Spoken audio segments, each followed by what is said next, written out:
I wanted this computer. It was about $500, which was a huge amount of money back then. And back in the old days. Yeah. So how do you do that on a farm? Well, you grow a cow, right? We had cows. And so I said to Dad, can I buy a calf, hobby calf, and then raise it and sell it? And with the proceeds, I want to buy a computer.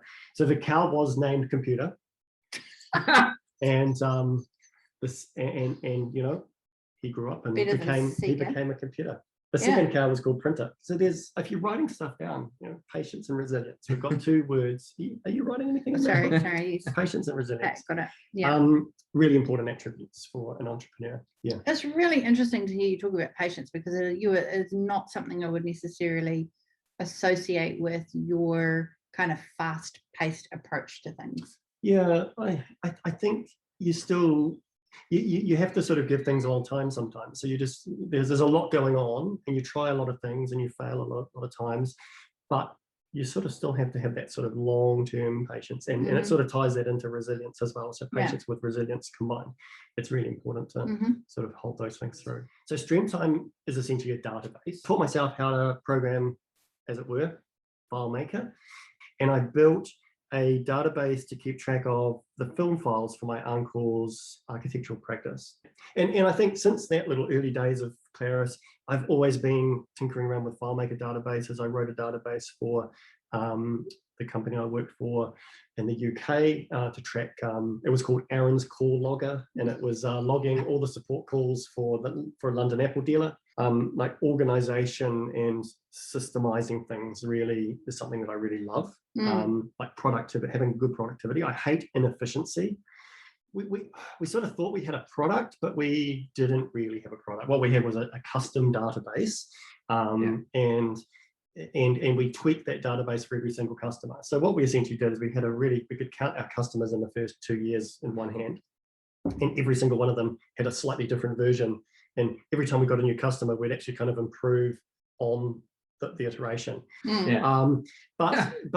But the good thing is, all these customers, because we didn't know how to sell the product, we were just charging hours. Right? So when we began, we were making a lot of money by going back and just and charging for all that work, because people were getting value every time we spent time updating their system. And we owned the IP at all times, so we were constantly building the product. So and I think for doing any kind of startup or any kind of business, you do have to not lose sight on actually making money. Like we didn't really start thinking of a product until probably sort of year 2, and then the customers sort of got to 10, and then it got to 20, and it was increasing, and we thought we have to productize this. Keep in mind, 18 years ago, web solutions, web products were non-existent 18 years ago, really. The big pivotal point, I think, was 2008, the GEC, and we were humming along selling our FileMaker product, and we'd even found a way to kind of upgrade it. It was pretty cumbersome. It took several hours to upgrade each client, but it was not impossible. We switched to a monthly SaaS model of a monthly fee, and that was the most terrifying. Huge turn. Yeah, it was a terrifying thing to do. If we stopped selling in a month, money stops coming in, and that's really terrifying. Like the resilience part of being a founder kind of kicks in at this. A great mentor of mine told me, look, you're going to have to scale this business, you need to go to the sort of SaaS model. And I did all the numbers, and it looked terrifying. Moving everybody to a small monthly fee rather than big upfront fees was going to be a massive hit on our monthly recurring. But I thought we had the money in the bank to be able to buffer it for a few months. I did some projections. I thought it might work. None of our competitors and our direct competitors were doing it. So we launched this. It was absolutely terrifying. But we did start to pick up a lot of customers. They're only paying, I think it was £22 per user per month. And it's a tiny, tiny amount. And our first month looked terrible. We then found out that we had this big problem because the accounts person that we had at the time maybe misled us into thinking we had this much money, but we actually kind of had this much money in the bank. And we had about, a long story short, I had about $100,000 wage bill to pay, and I didn't have anything. I was mortgaged up to here. I couldn't borrow anything else from the bank. I was in the UK with my family trying to get the UK started. We're in a GEC, and I was in a crisis, right? And so, so what did you do? I got down on my knees and I just said, I went to my mother-in-law.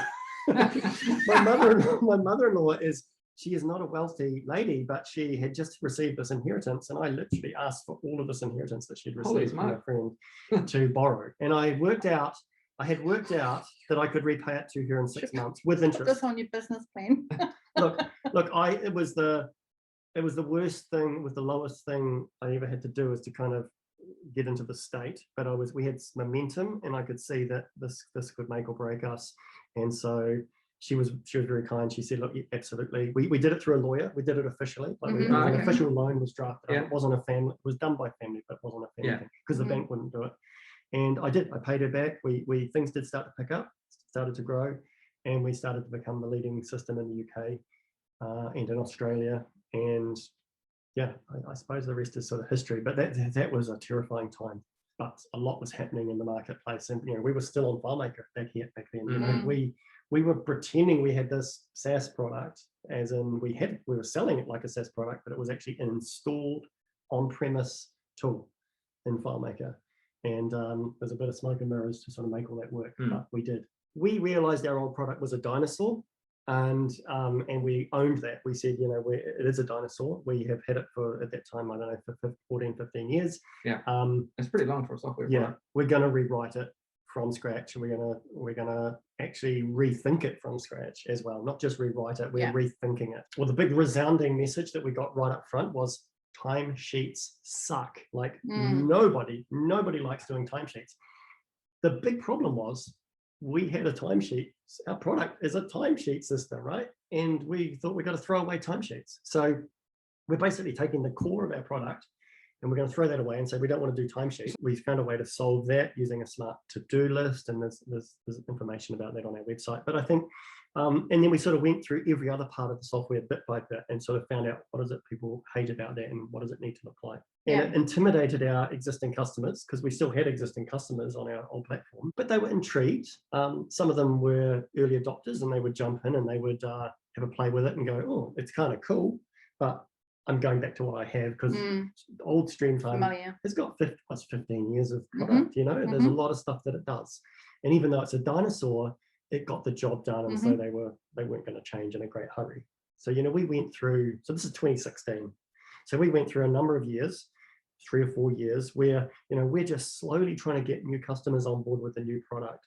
And building it out feature-wise. And building it out as we go. Rapid deployment was, we had 5.5 million of recurring revenue when we stopped selling the classic product. So we were adding revenue at about $500,000 a year on that product, and we just switched off the tap and stopped selling it. The reason though I stopped is I needed to clearly send the message to my team, our own team, that I believe in what we're doing. We're going all in, guys. And they were all in with me.